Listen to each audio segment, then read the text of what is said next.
رحم الله من قرأ الفاتحة.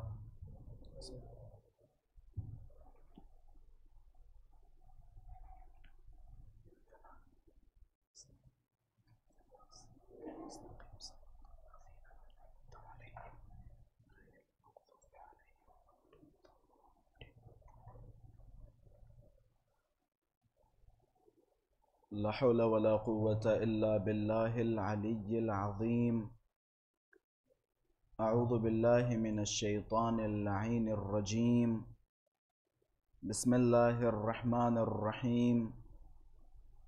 الحمد لله رب العالمين، والحمد لله الذي نور قلوبنا بمحبة علوية، والحمد لله الذي جعلنا من المتمسكين بولاية المرتضوية، والحمد لله الذي فرض مودته على العربية والعجمية، وعلى مبلغ رسالاته الإلهية سيدنا ومولانا ومولى الثقلين جد الحسن والحسين أبي القاسم مصطفى محمد، اللهم صل على محمد وآله.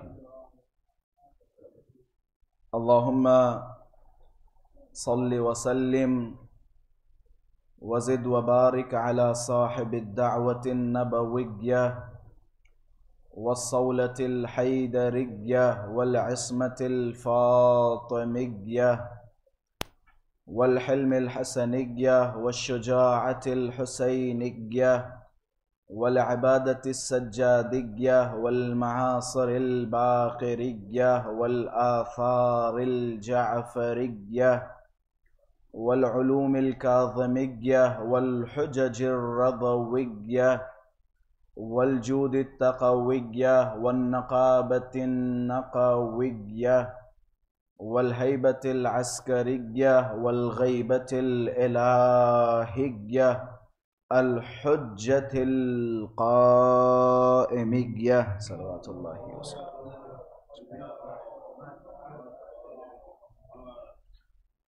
اللهم عرفني نفسك فإنك إن لم تعرفني نفسك لم أعرف رسولك. اللهم عرفني رسولك فإنك إن لم تعرفني رسولك لم أعرف حجتك. اللهم عرفني حجتك فإنك إن لم تعرفني حجتك ضللت عن ديني. اللهم عجل لوليك الفرج والعافية والناصر، واجعلنا من أعوانه وأنصاره. وجود ذی الجود نازنین امام زمان عجل اللہ تعالی فرجہ الشریف کی سلامتی اور حضرت کے ظہور میں تعجیل، علماء کرام، مراجعین عظام، شیعیان حیدر صفدر اور آپ سب اپنی سلامتی، اہل خانہ کی سلامتی کے لیے بآواز بلند صلوات عطیہ فرمائیں. اللہم صلی علی محمد وآل محمد وعجل فرجهم ولعن اعداءهم اجمعین. امام زمانہ عجل اللہ تعالی فرجہ الشریف پر گفتگو کا یہ 9واں یا 10واں سلسلہ ہے.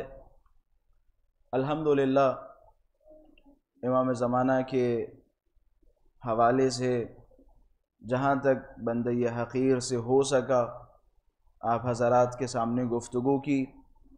ان تمام باتوں کے بعد خداوند متعال کی بارگاہ میں دعا گو ہیں پروردگارہ ہم سب کو حق معرفت امام زمان عجل اللہ تعالی فرجہ الشریف عطا فرما.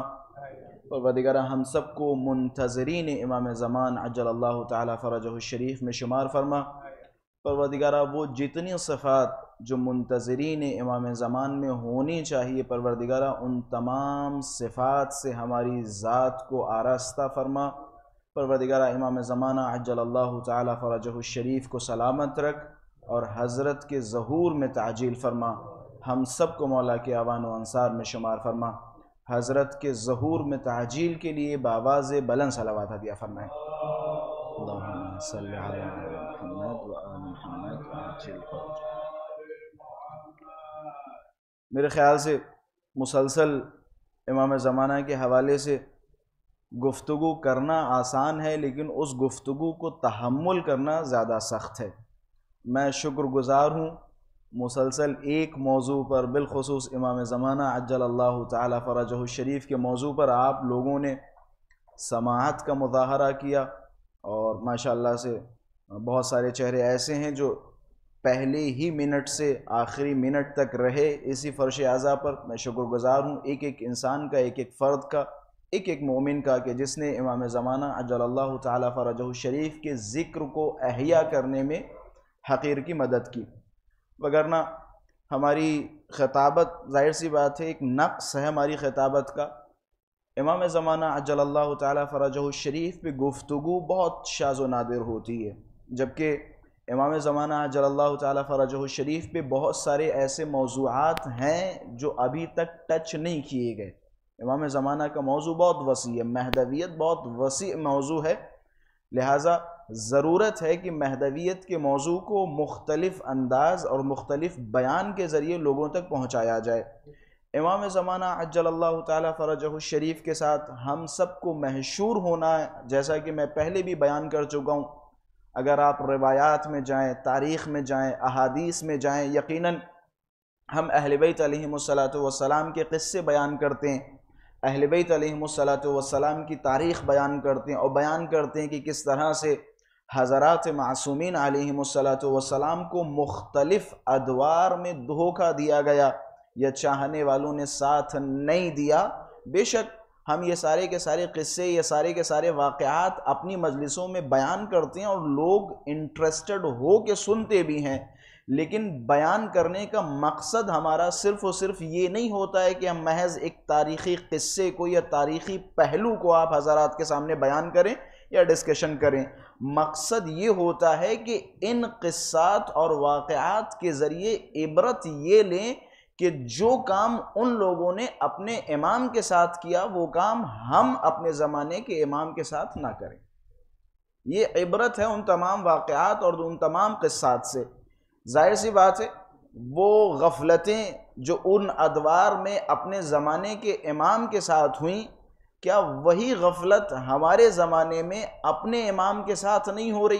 میں نے روایت بیان کی تھی، اگر آپ لوگوں کو یاد ہو، حضرت سے جب پوچھا گیا کہ حضرت کا نام قائم کیوں ہے، تو جواب میں حضرت نے فرمایا قائم اس لیے کہتے ہیں لِأَنَّهُ يَقُومُ بَعْدَ مَوْتِ ذِكْرِهِ، وہ قیام فرمائیں گے جب ان کا ذکر مٹ چکا ہوگا، ان کا ذکر ختم ہو چکا ہوگا۔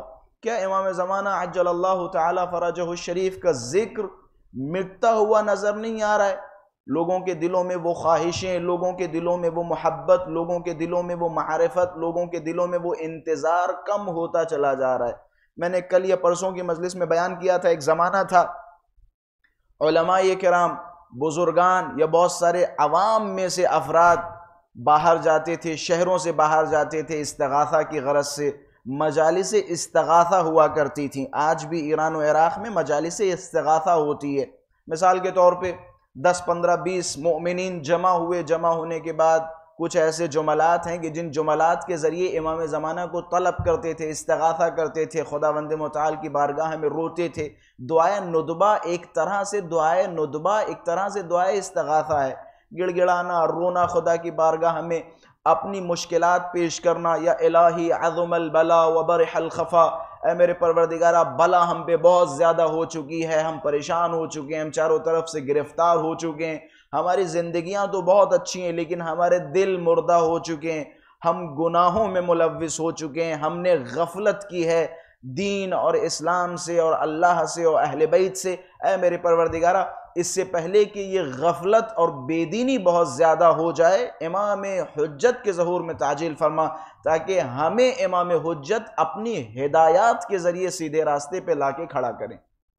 دعائیں ہوتی تھی، استغاثہ ہوتا تھا۔ ظاہر سی بات ہے ہمارے یہاں امام زمانہ کے موضوع میں انشاءاللہ امام زمانہ پہ یہ آخری میری گفتگو ہے. اس کے بعد جو بھی گفتگو ہوگی، اگر کل چاند نمودار ہوا تو انشاءاللہ کچھ آپ لوگوں کو مسکرانے کے لیے بھی کچھ باتیں کہوں گا، اور اسی کے ساتھ ساتھ عید کے حوالے سے بھی کچھ گفتگو آپ حضرات کے سامنے رکھوں گا. چاند اگر نمودار نہیں ہوا تو پھر انشاءاللہ کوئی اور موضوع کا انتخاب کروں گا، لیکن امام زمانہ عجل اللہ تعالی فرجہ الشریف پہ یہ آخری ہماری بحث ہوگی. دعا یہی ہوگی کہ پروردگارہ ہم نے جو کچھ سیکھا اور جو کچھ ہم نے پڑھا، جو کچھ بیان کیا، جو کچھ اپنے سنا، پروردگارہ سننے کے ساتھ ساتھ ان تمام چیزوں کو عملی میدان میں اتار. ہم سب کو ان تمام چیزوں پہ عمل کرنے کی توفیق عطا فرما. امام زمانہ عجل اللہ تعالی فرجہ الشریف کے موضوع میں دو موضوع میرے خیال سے بہت اہم ہیں. میرے خیال سے یہ دو موضوع اگر کسی انسان کے اندر سما گئے تو وہ حقیقی امام زمانہ کا سپاہی ہے، وہ حقیقی امام زمانہ کا منتظر ہے، وہ حقیقی امام زمانہ کا چاہنے والا اور امام زمانہ کا مددگار ہے، اگر یہ دو موضوع کسی انسان میں پائے گئے. یقیناً معرفت ایک شخص جاہل یا شخص گنہگار بھی حاصل کرتا ہے. ایک شخص ہے جو گنہگار ہے لیکن اس نے کتابیں بہت پڑھی ہوئی ہیں. کتابی معرفت، مثال کے طور پہ اہل بیت علیہم السلام کے بارے میں جاننا یا اہل بیت علیہم السلام کی تاریخ اخذ کرنا، یہ ساری کی ساری چیزیں ہو سکتی ہیں. معرفت بھی ہو سکتی ہے، وجود پہ دلیلیں بھی اس کے پاس ہو سکتی ہیں، یہ ساری چیزیں ہو سکتی ہیں. لیکن حقیقی ناصر امام زمانہ کا وہ ہوگا کہ جس کے اندر امام زمانہ کا انتظار اور حضرت کے لیے دعا کی کیفیت اور شدت پائی جائے گی. معرفت آسان ہے، لیکن معرفت کے بعد صبر کرنا اور حضرت حجت کا انتظار کرنا. اور یہی وجہ ہے معصومین علیہم السلام نے فرمایا عبادتیں بہت ہیں، لیکن ان عبادتوں میں سب سے بہترین عبادت انتظار الفرج، امام زمانہ عجل اللہ تعالی فرجہ الشریف کے ظہور کا انتظار کرنا. یا انتظار کے بعد ظاہر سی بات ہے جب ہم انتظار کریں گے، انتظار کرتے کرتے کرتے کرتے کسی کے آنے میں اگر تاخیر ہوگی تو ہم دونوں ہاتھوں کو بلند کر کے اس کے لیے دعا کریں گے. یہ فلسفہ انتظار و دعا ہے. اب ظاہر سی بات ہے بچوں کے ذہنوں میں سوال ہوگا کہ جب خداوند متعال نے خداوند متعال کی حکمت کا تقاضا ہے کہ امام زمانہ عجل اللہ تعالی فرجہ الشریف کو پردہ غیب میں رکھا جائے، غیبت طولانی کی جائے اور پھر طولانی غیبت کے بعد ظہور کیا جائے، تو پھر ہم اور آپ امام زمانہ کے لیے دعا کیوں کریں؟ جب اللہ نے امام زمانہ کو پوشیدہ کیا اور غیبت کو طولانی کیا، اور غیبت کو طولانی کرنے کے بعد حضرت کا ظہور کروائے گا، تو پھر ہماری دعا کس کام کی؟ کس لیے ہم دعا کریں؟ جب حکمت الہی ہی ہے امام زمانہ کا آنا، اور مدت بھی کسی کو نہیں معلوم. جس سے پوچھا گیا کہ امام زمانہ کے طولانی غیبت کی مدت کیا ہے، اس حوالے سے سب نے یہی جواب دیا کہ خدا کے سوا کوئی امام زمانہ کی غیبت کی مدت نہیں جانتا. جب اللہ کو مدت پتہ ہے اور اللہ کی حکمت کا تقاضا یہ ہے کہ امام زمانہ کی غیبت طولانی کی جائے، امام زمانہ کو پردہ غیب میں رکھا جائے، اور اللہ ہی کے اذن سے امام زمانہ عجل اللہ تعالی فرجہ الشریف اس دنیا میں تشریف لائیں گے، ظہور فرمائیں گے، تو پھر ہماری دعاؤں کا اثر کیا ہے؟ ہم کیوں دعا کریں؟ کہتے دعا 3 قسموں میں تقسیم کر سکتے ہیں. پہلی وجہ یہ کہ ہم دعا اس لیے کریں کیونکہ اہل بیت علیہم السلام نے آپ کی اس دعا کو ہی ایک عمل بتایا ہے. خود آپ کا اس دعا کرنا یا خود آپ کا یہ دعا کرنا آپ کا در حقیقت ایک عمل ہے. ایک عمل ہے کہ جس کی تاکید کی گئی. حضرات معصومین علیہم السلام نے فرمایا اکثر الدعاء بتعجیل الفرج، اکثر دعائیں امام زمانہ کے فرج کے لیے کرو. یا اسی طرح اور بھی بہت ساری روایات ہیں کہ جن میں کہا گیا ہے کہ آپ امام زمانہ کے لیے دعا کریں. امام صادق علیہ السلام سے پوچھا گیا حضرت جب اللہ تبارک و تعالی نے حکمتاً امام زمانہ کو پوشیدہ رکھا ہے اور حضرت اللہ ہی امام زمانہ کے ظہور کو اس دنیا میں واقع کرے گا، امام زمانہ کو بھیجے گا، اس کے سوا کوئی مدت نہیں جانتا، تو پھر ہم دعا کس لیے کریں؟ حضرت نے فرمایا یہ سمجھ کے دعا کرو کہ یہ تمہارا ایک عمل ہے جیسے دوسرے اعمال ہوتے ہیں. اچھا، اس کا ایک فائدہ یہ بھی ہے کہ جب آپ امام زمانہ کے ظہور کے لیے دعا کریں گے تو در حقیقت آپ دعا کر رہے ہیں اپنی پریشانیوں سے نجات کے لیے. در حقیقت آپ دعا کر رہے ہیں، اس کا مطلب یہ ہوگا کہ آپ امام زمانہ سے متمسک ہیں، آپ امام زمانہ سے متصل ہیں۔ ایک وجہ یہ ہے دعا کرنے کی کہ خود اہل بیت اطہار علیہ السلام نے فرمایا، اس لیے دعا کریں۔ دوسری وجہ یہ ہے کہ ممکن ہے آپ کے دعا کرنے سے قضائے الہی میں تبدیلی آ جائے، جسے ہم بدع کہتے ہیں۔ فرض کریں امام زمانہ کے ظہور کی مدت خدا کی نظر میں ایک معین و مشخص ہے، لیکن ہمارے دعا کرنے سے امام زمانہ عجل اللہ تعالی فرجہ الشریف کے ظہور کی مدت میں کمی آ جائے۔ بچوں کو سمجھانے کے لیے ایک مثال دیتا چلوں۔ جناب موسیٰ کو خداوند متعال نے قوم بنی اسرائیل سے غائب کر دیا۔ اب قوم جناب موسیٰ پریشان ہے، ہمیں موسیٰ چاہیے، موسیٰ چاہیے، موسیٰ چاہیے۔ قوم بنی اسرائیل ہوشیار تھی، عقل مند تھی، اس نے کہا موسیٰ کو تو اللہ نے غائب کر دیا ہے، اب موسیٰ کو بلانے کا ایک ہی راستہ ہے۔ کہ وہ کیا راستہ ہے؟ کہ خدا کی بارگاہ میں چلو، اتنا رو، اتنا گڑ گڑاؤ، اتنا پیٹو اور اتنا گریہ زاری کرو کہ خدا ہمارے حال پہ رحم کھا جائے۔ قوم بنی اسرائیل پہاڑوں میں گئی، جنگلوں میں گئی، اور جانے کے بعد خوب اپنے زمانے کے نبی کے لیے دعا کی، اے میرے پروردگارہ ہمیں موسیٰ کی ضرورت ہے، اے میرے پروردگارہ ہم گمراہ ہو جائیں گے، ظالم و سلاطین ہم پہ مسلط ہو جائیں گے، موسیٰ کے بغیر ہمیں کوئی نجات نہیں دے سکتا، پروردگارہ ہمارے گناہوں کو معاف فرما، پروردگارہ ہماری خطاؤں کو معاف فرما، پروردگارہ ہماری لغزشوں کو معاف فرما۔ کیونکہ روایت بھی ہے کہ جب بھی خدا کسی بندے سے، جب بھی خدا بندوں سے ناراض ہوتا ہے تو ان کے درمیان سے امام مبین کو اٹھا لیتا ہے۔ جب خداوند متعال قوم بنی اسرائیل سے ناراض ہوا تو جناب موسیٰ کو اٹھا لیا۔ اب یہ پریشان ہے، انہوں نے خوب دعائیں کی، خوب دعائیں کی، انہیں خبر ملی کہ خدا نے جناب موسیٰ، سپوز مثال کے طور پہ 40 سال کی غیبت تھی، انہوں نے دعا کی 40 سال میں 10 سال کم ہو گئے، اب رہ گیا کہ جناب موسیٰ کی غیبت 30 سال کی ہے۔ پھر انہوں نے کثرت سے دعا کی، جناب موسیٰ کی غیبت میں 10 سال اور کم ہو گئے۔ پھر انہیں پتا چل گیا کہ موسیٰ کو بلایا کیسے جائے گا، انہوں نے مسلسل دعائیں کی، ہوتے اللہ نے تمام جناب موسیٰ کی وہ اس غیبت کی مدت کو ختم کیا اور موسیٰ کو ان کے درمیان بھیج دیا۔ تو ایک حکمت امام زمانہ کے لیے دعا کی کیا ہے؟ ایک حکمت تو یہ ہے کہ خود آپ کا یہ عمل ہے دعا کرنا، خود آپ کا یہ عمل ہے انتظار کرنا۔ دوسری وجہ اس دعا کی یہ ہے کہ ہماری دعا کی وجہ سے امکان ہے، ممکن ہے کہ خدا امام زمانہ کی غیبت کی مدت میں کمی کرے، یا پھر امام زمانہ عجل اللہ تعالی فرجہ الشریف کے ظہور کے حوالے سے جو خدا نے قضا کی ہوئی ہے، جو ارادہ کیا ہوا ہے، اس ارادے میں خدا کو بدع حاصل ہو جائے ہمارے دعا کرنے سے۔ اگر ایسا کچھ نہ ہوتا تو اتنی دعائیں تعلیم نہ دی جاتی۔ ایک دعاؤں کا بہت لمبا سلسلہ ہے، خود امام زمانہ کی ذات کے حوالے سے دعاؤں کا لمبا سلسلہ ہے۔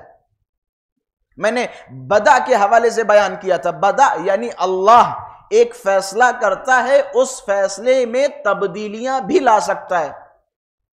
آپ کے حق میں اللہ نے تقدیر میں کچھ لکھا، مثال کے طور پہ آپ کی تقدیر میں کچھ لکھا، لیکن آپ کے اعمال کی وجہ سے، آپ کی حرکات و سکنات کی وجہ سے اللہ اس اعمال نامے میں یا اس تقدیر میں تبدیلیاں بھی لا سکتا ہے۔ اسی طرح اگر خداوند متعال نے امام زمانہ کی غیبت کو نمیدونم 10,000 20,000 1,000 500 سال رکھا ہے تو ہمارے دعا کرنے سے امام زمانہ کی غیبت میں کمی آ سکتی ہے۔ ایک یہ، دوسرا خداوند متعال اس میں بدع حاصل کر سکتا ہے، اپنے ارادے کو بدل سکتا ہے ہمارے دعا کرنے سے۔ تو یہ دوسری حکمت ہے دعا کی۔ اگر ایسا نہ ہوتا تو روایات معصومین علیہم السلام میں امام زمانہ کے لیے کثرت سے دعا کے لیے نہ کہا جاتا۔ ہمارے پاس دیکھیے آپ کتنی روایتیں، کتنی دعائیں ہیں جو امام زمانہ عجل اللہ تعالی فرجہ الشریف کے حوالے سے وارد ہوئی۔ ایک حکمت جو میں نے ماہ رمضان میں امام زمانہ کا موضوع چنا، اس کی ایک حکمت یہ ہے کہ آپ فی الحال جتنی بھی دعائیں پڑھتے ہیں، جتنی بھی امام زمانہ عجل اللہ تعالی فرجہ الشریف کے حوالے سے دعائیں ہیں، ان کی خاص تعلیم جو دی گئی ہے وہ ماہ رمضان کے لیے دی گئی۔ خود دعائے سلامتی امام زمان اللہم کل ولیک الحجت ابن الحسن، اس کے بارے میں ملتا ہے کہ شب قدر یہ پڑھا جائے کثرت سے، شیخ کلینی اسے نقل کرنے کے بعد کہتے ہیں ماہ رمضان کی ہر رات ہر صبح اس دعا کو پڑھا جائے۔ اسی طرح آپ دعائے افتتاح پڑھتے ہیں امام زمانہ کی غیبت یا امام زمانہ کی دولت کریمہ کے حوالے سے، پڑھتے ہی نہیں پڑھتے دعائے افتتاح؟ دعائے افتتاح کس سے؟ خود حضرت حجت سے۔ دعائے افتتاح کی تعلیم کے بعد یہ کہا گیا کہ اسے ماہ رمضان میں پڑھو۔ الہی عظم البلا اس کی تاکید ہے کہ ماہ رمضان میں پڑھو۔ یعنی بہت ساری دعائیں امام زمانہ عجل اللہ تعالی فرجہ الشریف کے حوالے سے ہیں کہ جن کے بارے میں تاکید ہے کہ ماہ رمضان میں پڑھی جائیں۔ میں نے اگر 23 شب قدر والے دن جو جملہ کہا تھا، میرے اس جملے پہ یہ سارے کے سارے مؤید ہیں، تائید کر رہے ہیں یہ ساری باتیں۔ میں نے کہا تھا ماہ رمضان کی یہ شب قدر امام زمانہ عجل اللہ تعالی فرجہ الشریف سے مختص ہے۔ کوشش کی جائے کہ ان دنوں جتنا ہو سکے امام زمانہ کا تذکرہ کیا جائے۔ ظاہر سی بات ہے جب ہم خداوند متعال کی بارگاہ میں عبادت کے لیے حاضر ہوں گے تو خداوند متعال کی طرف سے بھیجی گئی سب سے بڑی ہدایت امامت ہے۔ لہٰذا ہم امامت کا انتظار کریں گے، اگر امام زمانہ کے آنے میں تاخیر ہوگی تو امام زمانہ عجل اللہ تعالی فرجہ الشریف کے لیے دعا کریں گے۔ دعائیں جو امام زمانہ عجل اللہ تعالی فرجہ الشریف کے حوالے سے وارد ہوئی ہیں، میں نے کہا یہ انشاءاللہ میری آخری مجلس ہوگی امام زمانہ عجل اللہ تعالی فرجہ الشریف کے حوالے سے اس سال ماہ رمضان 2024 کی آخری مجلس۔ 28 29 کی تو شب ہے ہی، اگر کل چاند نمودار ہوا تو انشاءاللہ کچھ اور، نہیں تو پھر ایک دن اور ایک موضوع انشاءاللہ آپ حضرات کے سامنے رکھوں گا۔ امام زمانہ عجل اللہ تعالی فرجہ الشریف کے ظہور کے لیے، امام کی سلامتی کے لیے اور امام سے معرفت کے لیے بہت ساری دعائیں وارد ہوئی ہیں۔ میں ان تمام دعاؤں کو 3 حصوں میں تقسیم کروں گا۔ پہلا حصہ کچھ دعائیں ایسی ہیں جو اپنی معرفت کے لیے ہیں، لیکن وہ بھی اپنی معرفت امام زمانہ کے بنسبت، یعنی کچھ دعائیں ایسی ہیں کہ جن میں ہم دعا کرتے ہیں پروردگارہ ہمارے اندر امام زمانہ کی معرفت، امام زمانہ کی شناخت، امام زمانہ کی عظمت پیدا کر۔ کچھ دعائیں اس دستہ میں ہیں اور کچھ دعائیں ایسی ہیں کہ جن میں ہم دعا کرتے ہیں امام زمانہ کی سلامتی کے لیے، پروردگارہ امام زمانہ کو سلامت رکھ، امام زمانہ کو صحت و تندرست رکھ۔ یہ ساری دعائیں ہیں امام زمانہ کی سلامتی کے لیے۔ تیسرا دستہ دعاؤں کا ہے کہ جس کا خلاصہ یہ ہے کہ کچھ دعائیں ایسی ہیں کہ جن میں ہم امام زمانہ کے ظہور اور امام زمانہ کے فرج کے لیے دعا کرتے ہیں، اور ان میں سے اکثر دعائیں خود بذات امام زمان کی طرف سے وارد ہوئی ہیں۔ پہلا دستہ میں نے بیان کیا، کچھ دعائیں ایسی ہیں جنہیں ہم دعائیں معرفت کہہ سکتے ہیں یا امام زمانہ سے قربت کے لیے پڑھتے ہیں تاکہ امام زمانہ کی محبت، امام زمانہ کا عشق، امام زمانہ کی الفت، امام زمانہ کی معرفت، امام زمانہ کا اثر اپنے وجود میں محسوس کر سکے، امام زمانہ سے قریب ہو سکے۔ ان میں سے ایک دعا جو میں اکثر ممبر پہ آتے ہوئے پڑھتا ہوں، اللہم عرفنی نفسک، اے میرے پروردگارہ اپنے آپ کی تعریف فرما یا اپنے آپ کو پہچنوا۔ خدا سے ہم کہتے ہیں اے میرے خدایا اپنی معرفت عطا فرما، اگر تو نے اپنی معرفت مجھے عطا نہ فرمائی تو تیرے رسول کی معرفت حاصل نہیں کر پاؤں گا۔ اے میرے پروردگارہ اپنے رسول کی معرفت عطا فرما، اگر تیرے رسول کی معرفت حاصل نہ ہوئی تو تیری حجت کی معرفت حاصل نہیں ہوگی۔ اے میرے پروردگارہ اپنی حجت کی معرفت عطا فرما، اگر حجت خدا کی معرفت حاصل نہ ہوئی تو ضللت عن دینی، میں اپنے دین سے گمراہ ہو جاؤں گا۔ یعنی جس انسان کے اندر معرفت وجود امام زمان نہ ہو اس کی توحید بھی قابل قبول نہیں ہے، اس کی نبوت بھی قابل قبول نہیں۔ اور یہ جملے تو میں ہمیشہ کہتا رہتا ہوں، ولایت و حجیت کے بغیر اگر کوئی انسان ولایت کو قبول نہ کرے، اس کی نمازیں، اس کے روزے، بھائی اس سے بڑا جملہ کیا ہو سکتا ہے؟ ولایت کے بغیر اللہ توحید قبول نہیں کر رہا ہے، ولایت کے بغیر اللہ نبوت قبول نہیں کر رہا ہے۔ آپ اپنی نمازوں پہ بڑا فخر کر رہے ہیں، آپ کو اپنے روزوں پہ بڑا فخر ہے، آپ سوچ رہے ہیں علی کے دامن کو چھوڑ کے اور نمیدونم حسن و حسین کے دامن کو چھوڑ کے آپ 2 رکعت اور 4 رکعت اور 10 رکعت نماز پڑھ کے اپنے آپ کو بہت بڑا مسلمان سمجھ رہے ہیں۔ مولا امام صادق فرماتے ہیں لو کان رجلا قام باللیل وصام بالنہار، اگر کوئی انسان پوری رات نمازوں پہ نمازیں پڑھے، پوری رات نمازوں پہ نمازیں پڑھے، پورا دن روزوں پہ روزے رکھے، جتنی عمر مثال کے طور پہ 70 سال کی ایج ہے، 70 سال تک روزے روزے روزے روزے روزے رکھتا رہے، اور آخر میں اللہ اسے سونے کا بہت بڑا پہاڑ دے دے، وہ سارا سونے کا پہاڑ مثال کے طور پہ بیٹھ کے غریبوں میں بانٹنا شروع کر دے، یہ لو یہ لو یہ لو یہ لو، پورے غریبوں میں بانٹتا رہے، آخر میں بین الرکن والمقام مار دیا جائے، خانہ کعبہ سب سے پاک و پاکیزہ ترین زمین پہ لے جایا جائے اور وہاں اسے ذبح کر دیا جائے، مار دیا جائے۔ کہتے ان تمام شرائط کے باوجود اگر اس کے دل میں ولایت حضرت حجت یا ولایت امیر المؤمنین نہیں ہوگی تو خدا اسے گریبان پکڑ کے منہ کے بل جہنم میں پھینک دے گا، منہ کے بل جہنم میں پھینک دے گا۔ جس کے دل میں آل محمد کی ولایت نہ ہو، ولایت نہ ہو، آل محمد کی محبت نہ ہو۔ ہم سے بھی کہتے ہیں قبلہ فلاں صاحب، ہم آتے ہیں کبھی کبھی حج پہ جاتے ہیں، حج سے جب پلٹ کے آتے ہیں کہتے ہیں قبلہ صاحب کیا نمازیں تھی، کیا بہترین قرات تھی، کیا لب و لہجہ تھا، کیا اذان کی آوازیں گونج رہی تھی، مطلب بڑے اچھے لوگ تھے، بڑے پیارے لوگ تھے۔ یہ معیار کس نے بنایا؟ ہمارے یہاں یہ معیار اچھائی کا نہیں ہے۔ معیار کیا ہے؟ معیار ہے اس کے دل کی طرف دیکھو، اس کے دل میں ولایت و براعت ہے یا نہیں۔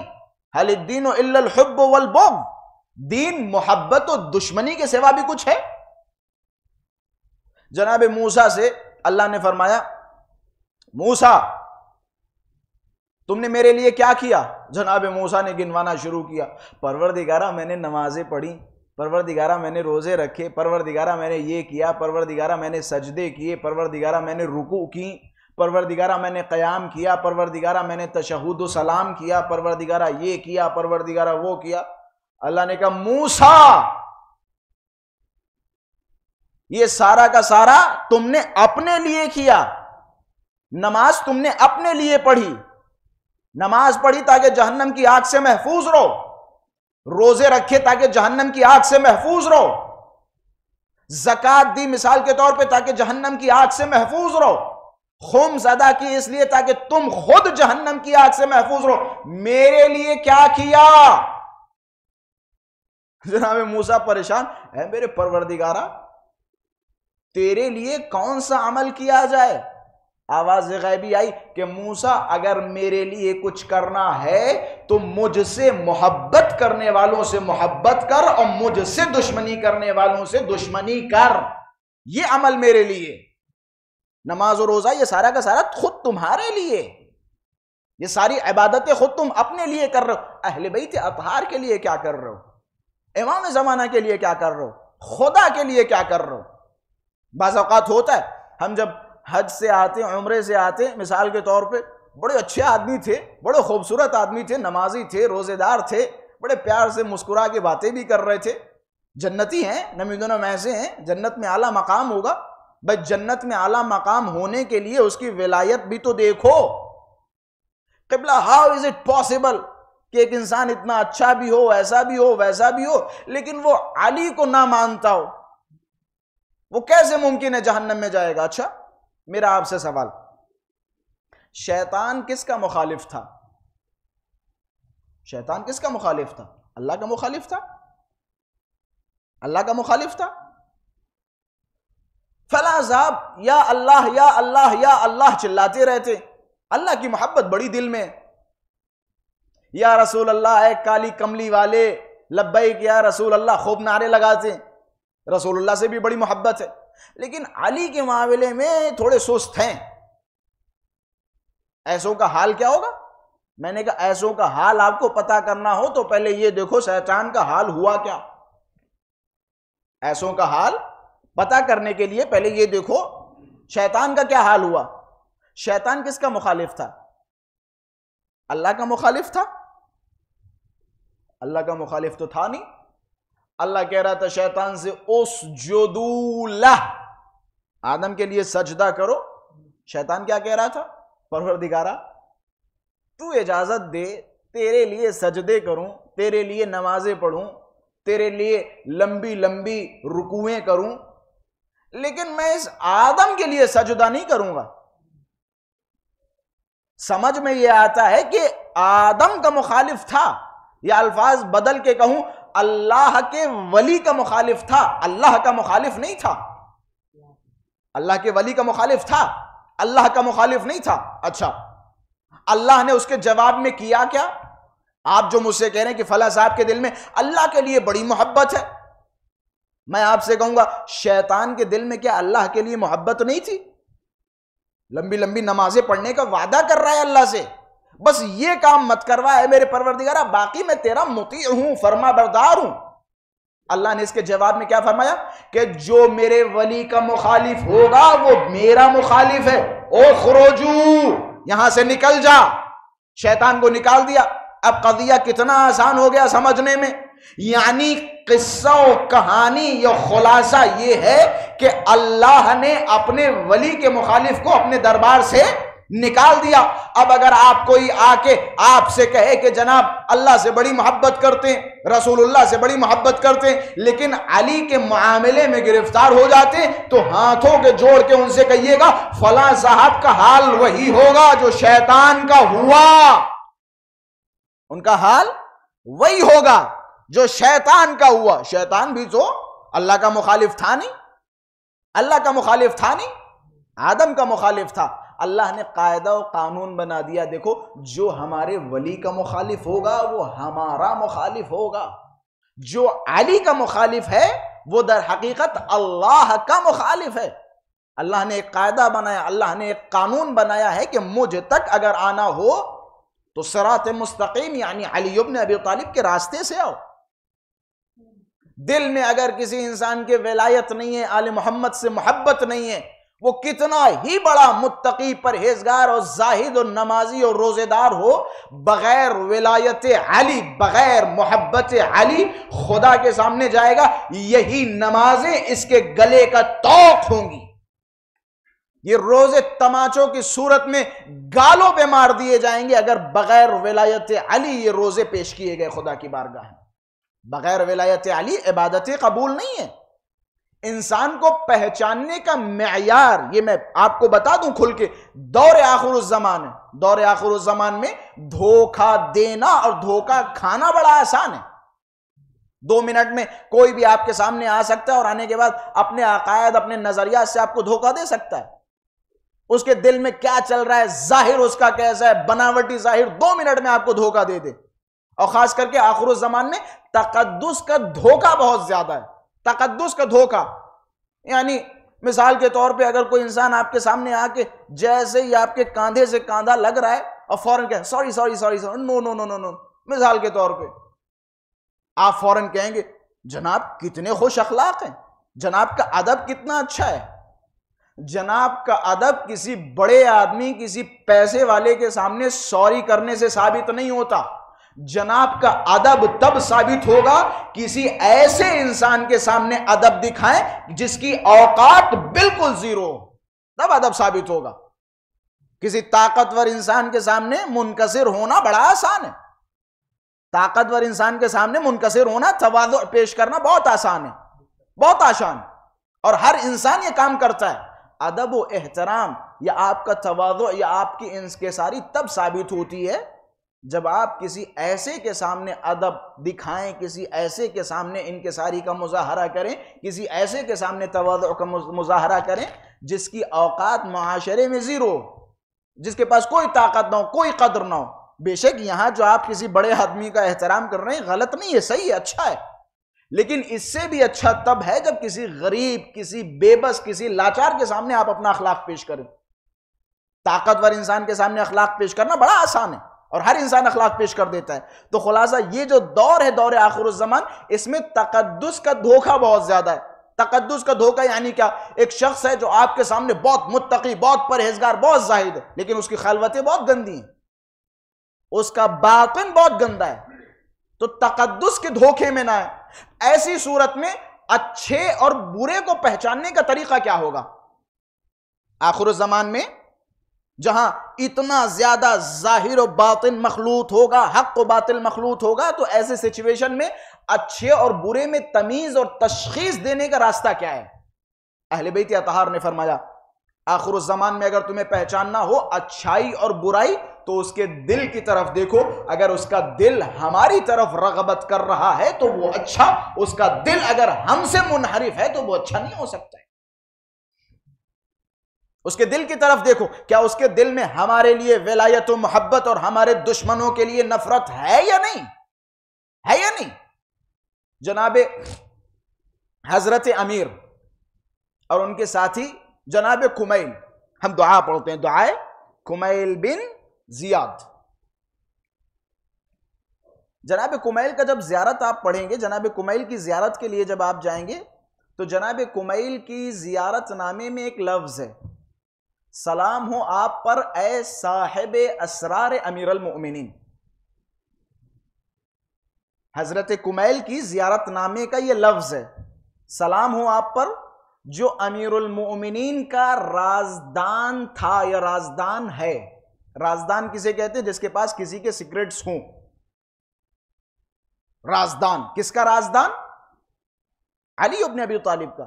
اچھا کیسے یہ رازدان ہے علی ابن ابی طالب کے؟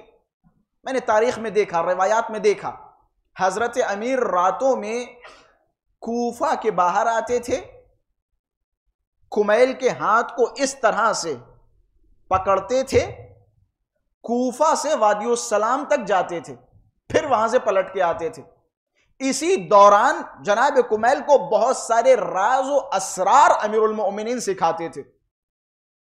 ایک دن کوفہ سے باہر نکلے، مولا نے اپنا مشیت والا ہاتھ کمیل کے ہاتھ میں دیا، کمیل جیسے ہی انتہائی کوفہ پہ پہنچے، کیونکہ جناب کمیل حافظ قرآن بھی تھے، قاری قرآن بھی تھے، بہترین تجوید تھی، بہترین آواز تھی، انہیں قرآن کی آواز سنائی دی۔ حضرت کمیل ٹھہر گئے، رک گئے۔ مولا متقیان نے پوچھا کمیل کیا ہوا؟ کہ مولا سن نہیں رہے؟ کتنی پیاری آواز ہے، کتنی بہترین آواز ہے۔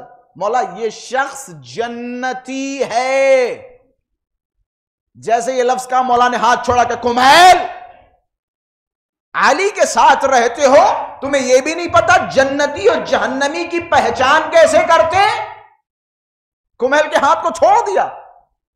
کمیل اصرار کر رہے، مولا کیا ہو گیا؟ مولا نے فرمایا کمیل یہ طریقہ نہیں ہے جنتی اور جہنمی کو پہچاننے کا۔ کہ مولا پھر طریقہ کیا ہے؟ کہ میرا نام لو، اگر خوش ہوتا ہے تو سمجھو جنتی، اگر میری بغض اس کے دل میں ہو تو یہ لاکھ قرآن پڑھے، یہ ہرگز جنتی نہیں ہو سکتا۔ کمیل نے یہ بات تو سن لی، لیکن ہو سکتا ہے میں یقین کے ساتھ نہیں کر رہا ہوں، مولا کے صحابی تھے، ہو سکتا ہے کمیل کے اندر تھوڑا بہت شک ہو کہ مولا کیسی بات فرما رہے ہیں۔ تھوڑے دن گزر گئے، جنگ نہروان آئی، مولا نے کمیل کو بلایا کہ چلو جنگ نہروان کے لیے۔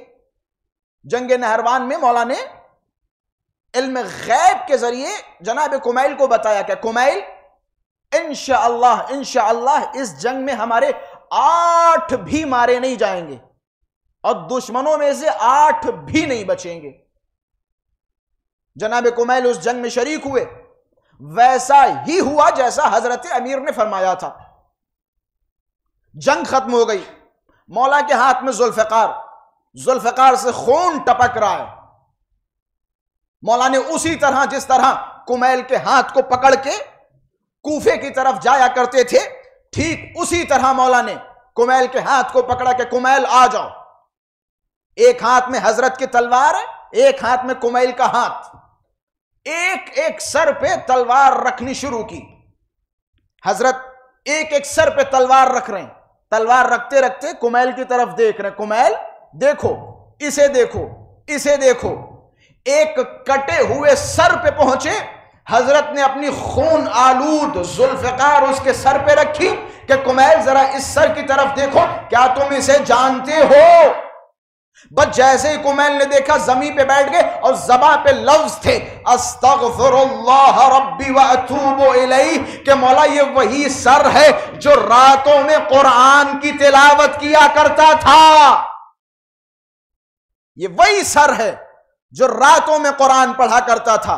مولا نے گویا کمیل کو بتا دیا کہ کمیل یہ راتوں میں قرآن کے الفاظ پڑھا کرتا تھا لیکن قرآن کی روح و معانی سے غافل تھا۔ روح قرآن ہم ہیں، معانی قرآن ہم ہیں۔ اگر کوئی انسان محض قرآن کے الفاظ اپنی زبان پہ دہراتا رہے لیکن معانی قرآن سے نفرت کرے، اس کا حال یہ ہوتا ہے۔ کمیل کو سبق دے رہے ہیں، کمیل ذرا دیکھو اگر یہ راہ راست پہ ہوتا تو ہرگز علی کی تلوار سے مارا نہ جاتا۔ اچھا یہاں قابل غور ہے، جناب کمیل جیسے ہی سنتے ہیں حضرت کے جملے اور جیسے ہی اس آدمی کو دیکھا، جناب کمیل نے فوراً استغفر اللہ کی تسبیح پڑھنا شروع کر دی۔ کیوں؟ میں ایک نتیجے پہ پہنچا ہوں، وہ نتیجہ آپ کے حوالے۔ حضرت کمیل نے استغفر اللہ کی تسبیح اس لیے پڑھی، ان کے ذہن میں یہ آیا کہ میں نے ایک لعنتی انسان کو جنتی بنا دیا تھا، اس لیے استغفر اللہ ربی واتوب الیہ۔ یعنی کمیل جانتے ایک وہ انسان جو مورد غضب الہی ہو، اگر اس پہ میں رحمت بھیج دوں تو استغفر اللہ کرنا پڑتا ہے۔ ہم نہ جانے کتنے ایسے ہیں بڑے بڑے چہرے مخالفین اہل بیت کے، ہم ان کے بارے میں کبھی نہ کبھی سافٹ کارنر رکھتے ہیں اور کہتے ہیں جناب اتنے برے نہیں تھے۔ ایک صاحب کہنے لگے کہ فلاں خلیفہ صاحب یا فلاں خلیفہ صاحب، شیعوں نے صرف ان کے عیبوں کی طرف نظر ڈالی، اچھائیوں کی طرف نظر نہیں ڈالی۔ میں نے کہا اچھائیاں ان کی گنوائیے کہ انہوں نے پولیس کی ایجاد کی، انہوں نے اسلام کو بہت زیادہ پھیلایا، انہوں نے ایسا کیا، انہوں نے ویسا کیا، انہوں نے بیت المال کے رولز بنائے۔ میں نے کہا جناب اگر یہ حکومت و خلافت حقدار کے پاس دے دیتے تو حقدار اس سے بہتر نظام پیش کرتا۔ تم نے اس سے بہتر نظام جو مولا پیش کر سکتے تھے ان کے ہاتھوں میں تو دیا ہی نہیں۔ اب کیسا کیسا کیسا خوبصورت اور کیسی خوبصورتی، یہی خوبصورتی ہے اسلام کی، یہی خوبصورتی ہے اسلام میں 1000 بدعتیں پیدا کرنا آپ کی نظر میں خوبصورتی ہے؟ یہ تو کہیے حضرات معصومین علیہم السلام نے نظام کے اندر نہ ہوتے ہوئے اسلام کا تحفظ کیا، وگرنہ آپ کا نظام وہی تھا کہ جس کا سلسلہ یزید تھا، یزید اسی نظام کا سلسلہ تھا، ایسا ہے یہ نہیں؟ ہر دور میں اہل بیت اطہار نے اس نظام کے خلاف اپنے آپ کو کھڑا کیا تاکہ اسلام کا تحفظ کیا جا سکے۔ خلاصہ کلام، جس کے دل میں اللہ و رسول کے لیے محبت کے دعوے ہوں لیکن اہل بیت اطہار کے لیے محبت نہ ہو، اس کا ہر عمل بیکار۔ انما الاعمال تقبل بالولایہ، اعمال کا دار و مدار ہماری ولایت ہے۔ کوئی عمل قبول نہیں ہوگا جب تک ہماری ولایت شامل حال نہ ہو۔ ولا تقبل الولایہ الا بالبراءہ، اور آپ کی یہ جو ولایت ہے، آپ کی جو یہ محبت ہے، یہ محبت تب تک قبول نہیں ہوگی جب تک ان کے دشمنوں سے نفرت نہ ہو۔ محبت ہے، آل محمد سے محبت کرتے ہیں لیکن دشمنوں سے نفرت نہیں ہے۔ کہتے ہیں آپ کی ولایت قبول نہیں ہے جب تک دشمنوں سے نفرت نہ ہو۔ اللہ و رسول کے دشمنوں سے نفرت ایمان کا حصہ ہے، اہل بیت اطہار کے دشمنوں سے نفرت ایمان کا حصہ ہے۔ یہ بعض اوقات ہوتا ہے سافٹ کارنر والے ہیں، بڑے اچھے آدمی ہیں، بڑے منصف آدمی ہیں، صرف اچھائیوں کو دیکھتے ہیں، برائیوں کو نہیں دیکھتے۔ یہ مریض ہیں، یہ مریض ہیں، معاشرے کے مریض لوگ ہیں جو یہ کہیں یہ ہمیں اچھائیوں سے مطلب ہے، ہمیں برائیوں سے نہیں مطلب ہے۔ میں کہوں گا جناب آپ اسے معاف کریں گے جو خدا نخواستہ آپ کی ماں کا قاتل ہو؟ اپنے دشمن کو کبھی معاف کر کے دکھائیے۔ 50 شیعہ آپ کے دشمن ہیں، 50 شیعہ آپ کے دشمن ہیں، کبھی اہل بیت کی محبت میں ان شیعوں کو جو آپ کے دشمن ہیں انہیں معاف کر کے دکھائیے۔ لیکن جب وہاں کا مسئلہ آتا ہے، وہاں کا مسئلہ آتا ہے جناب وہ ایسے نہیں تھے، ایسے تھے، ایسے نہیں تھے، ایسے تھے۔ اہل بیت علیہم الصلوۃ والسلام، شیعتنا، ہمارا شیعہ ہماری ولایت اور ہمارے دشمنوں سے براعت کی وجہ سے شیعہ کہلایا ہے۔ شیعت کی تعریف ہی یہی ہے۔ سید علی حسینی میلانی حفظہ اللہ، ان کا ایک بڑا اچھا جملہ ہے، اگر آپ لوگ ہضم کر پائیں۔ کہتے ہیں شیعہ اگر شیعہ کہلاتا ہے تو تبرے کی وجہ سے، ورنہ محبت کے دعوے دار تو پوری دنیا ہے۔ کوئی ایک ہاتھ مجھے اٹھوا دیجئے کہ جو یہ کہے کہ مجھے علی سے نفرت ہے۔ علی سے محبت سب کرتے ہیں۔ شیعہ اگر شیعہ کہلاتا ہے تو آل محمد کے دشمنوں سے دشمنی کرنے کی وجہ سے کہلاتا ہے۔ یہ شیعوں کا امتیاز ہے، یہ شیعوں کو تمام لوگوں سے جدا کرتا ہے۔ محبت سب کرتے ہیں، لیکن آل محمد کے ہر چھوٹے بڑے موٹے پتلے دشمن سے دشمنی شیعوں کے علاوہ کوئی نہیں کرتا ہے۔ وگرنہ ہمارا انہوں نے کھیت نہیں جوتا تھا، ہماری پراپرٹی پہ انہوں نے قبضہ نہیں کیا تھا۔ ہماری محبت یا ہماری دشمنی صرف اور صرف ان 14 ہستیوں کی وجہ سے، وگرنہ ہماری کون سی ذاتی دشمنی؟ کون سی ذاتی دشمنی؟ تو خلاصہ ایک عمل امام زمانہ عجل اللہ تعالی فرجہ الشریف کی ولایت شامل حال۔ اگر ولایت نہیں ہے، جو میں نے دعا آپ حضرات کے سامنے تلاوت کی، اے میرے پروردگارہ اپنی معرفت عطا فرما۔ اگر تیری معرفت نہیں ہوگی تو رسول کو نہیں پہچان پاؤں گا، رسول کی معرفت نہیں ہوگی تو حجت خدا کو نہیں پہچان پاؤں گا، حجت خدا کی اگر معرفت نہیں ہوگی تو ہمارا دین بیکار ہو جائے گا۔ یعنی امامت کی شناخت پر توحید و نبوت باقی ہے۔ اگر آپ کے اندر امام زمانہ کی شناخت، امام زمانہ کی معرفت، امام زمانہ کی ولایت نہیں تو آپ کی توحید، آپ کی نبوت آپ کے منہ پہ مار دی جائے گی۔ امام زمانہ عجل اللہ تعالی فرجہ الشریف کی غیبت کے دور میں ایک صلوات پڑھے محمد وآل محمد کی ذات میں۔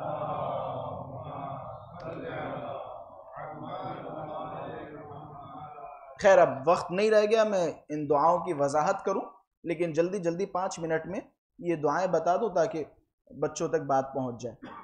امام زمانہ عجل اللہ تعالی فرجہ الشریف کے حوالے سے بہت ساری دعائیں وارد ہوئی ہیں، انشاءاللہ وقت ہوا تو کل بیان کروں گا، نہیں تو میرے خیال سے امام زمانہ عجل اللہ تعالی فرجہ الشریف پر موضوع آج نہیں تو کل مکمل کروں گا۔ حضرت حجت علیہ السلام کے حوالے سے دعائیں بہت ساری ہیں، جن میں سے ایک دعا جس کا ترجمہ اور جس کے الفاظ آپ حضرات کے سامنے میں نے بیان کیے۔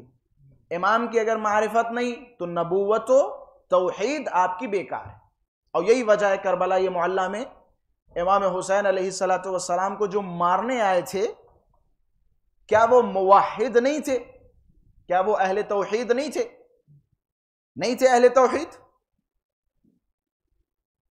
بھائی بڑی بات تو یہ ہے وہ جو حسین کو مارنے آئے تھے وہ خود اپنے آپ کو رسول کا جانشین سمجھتے تھے، مطلب نبوت کے بھی قائل تھے۔ ابدی لعنت کے مستحق صرف ایک جملے کی وجہ سے ہوئے، ایک حرکت کی وجہ سے، امامت کو قبول نہ کرنے کی وجہ سے ابدی لعنت کے مستحق ہو گئے۔ سلمان و بوذر و قمبر کے مقدار ان لوگوں کے زمانے میں جائیں، اگر ہم کہتے ہیں سلمان راہ راست پہ تھے، ابوذر راہ راست پہ تھے، مقداد راہ راست پہ تھے، تو کیا بتاتے ہیں ان کی کامیابی کے راز؟ کیا بتاتے ہیں؟ کبھی آپ نے سنا کسی نے کہا ہو کہ ابوذر کی کامیابی کا راز یہ ہے کہ ابوذر بہت لمبے لمبے سجدے کیا کرتے تھے؟ بے شک یہ متقی تھے، پرہیزگار تھے، مولا کے چاہنے والے تھے،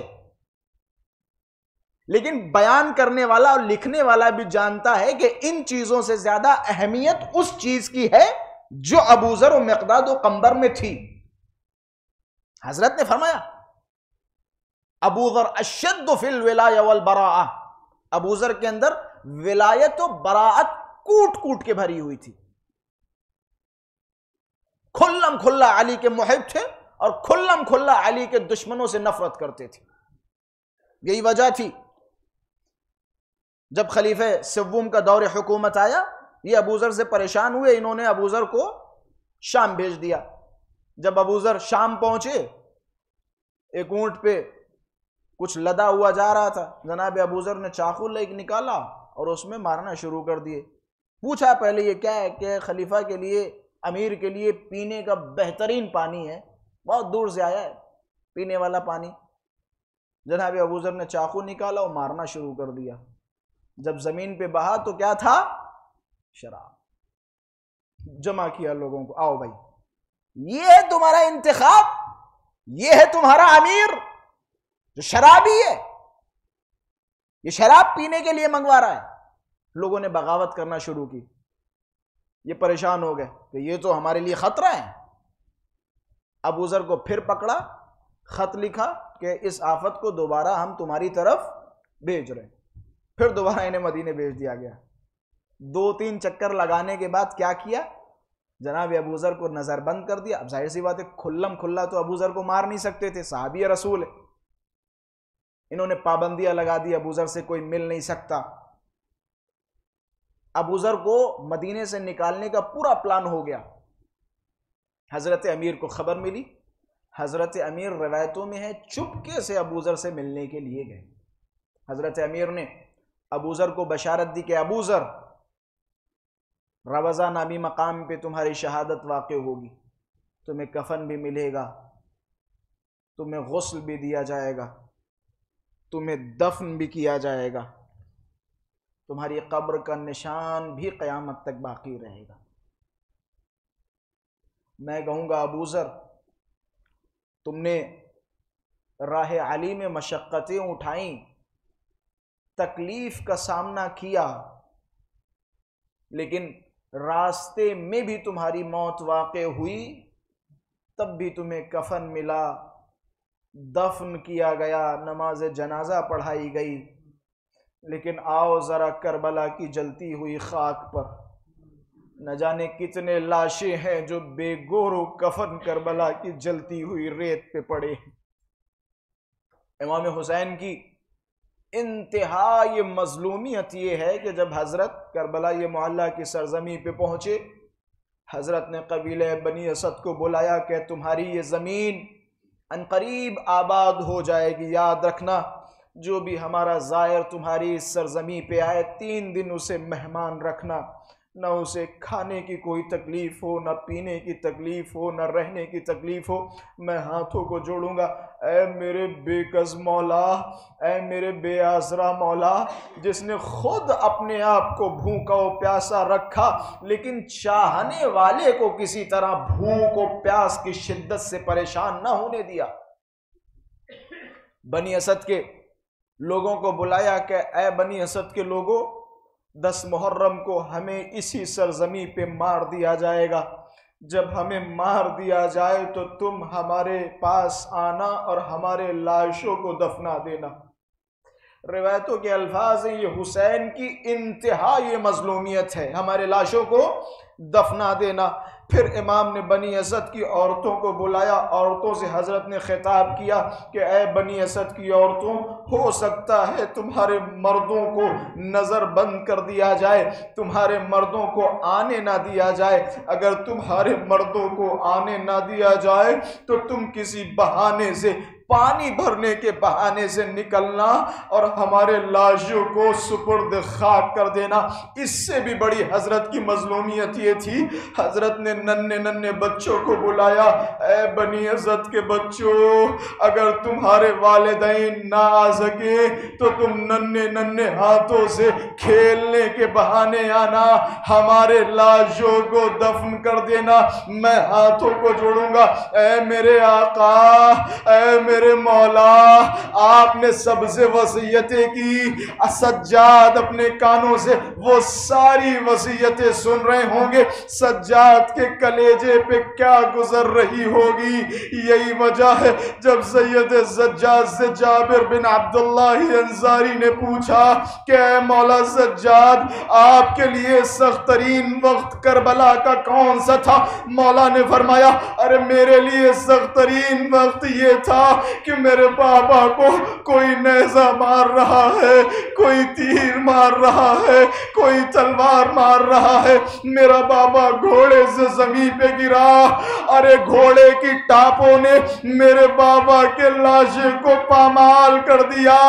ارے سجاد کی حسرت تھی کہ یہ بیٹا اپنے ہاتھوں سے حسین کو جمجور کرے، لاشے کو دفنا دے، لیکن اس بیٹے کے ہاتھوں میں ہتھکڑیاں تھیں، پیروں میں بیڑیاں تھیں، ارے بیٹا چاہ کے بھی کچھ کر نہ سکا، بے گور و کفن، کبھی عباس کا لاشا، کبھی قاسم کے ٹکڑے، کبھی اکبر کا کلیجہ، کہیں میرے بابا کا لاشا پڑا تھا۔ ارے ماں ہے جو بالوں کو کھولے، آ جا میرے لاڈلے حسین، آ جا میرے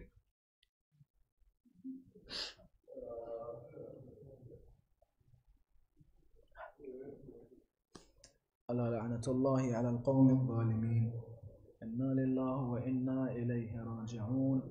اللہم عجل لولیک الفرج والعافیت والنصر واجعلنا من اعوانہ وانصارہ۔ پروردگار امام زمانہ کے ظہور میں تعجیل فرما، پروردگار ہم سب کو مولا کے اعوان و انصار میں شمار فرما، پروردگار ہم سب کو حق معرفت امام زمان عطا فرما، پروردگار ہم میں سے جو بھی پریشان حال ہو ان کی پریشانیوں کو دور فرما، پروردگار ہم سب کے رزق و روزی میں برکتیں عطا فرما، پروردگار جو بھی بے اولاد ہیں انہیں اولاد صالح عطا فرما، پروردگار ہم سب کو توفیق عمل خیر عطا فرما، پروردگار تمام شیعیان جہان کو حاسدین کے حسد اور منافقین کے شر سے محفوظ فرما، پروردگار جہاں کہیں شیعیان حیدر صفدر ہیں ان کی جان مال عزت و آبرو کی حفاظت فرما، پروردگار ہم سب کی اول و آخر دعا امام زمانہ کے ظہور میں تعجیل فرما، ہم سب کو مولا کے اعوان و انصار میں شمار فرما۔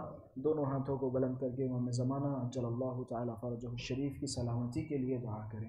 بسم اللہ الرحمن الرحیم، اللہم کل ولیک الحجۃ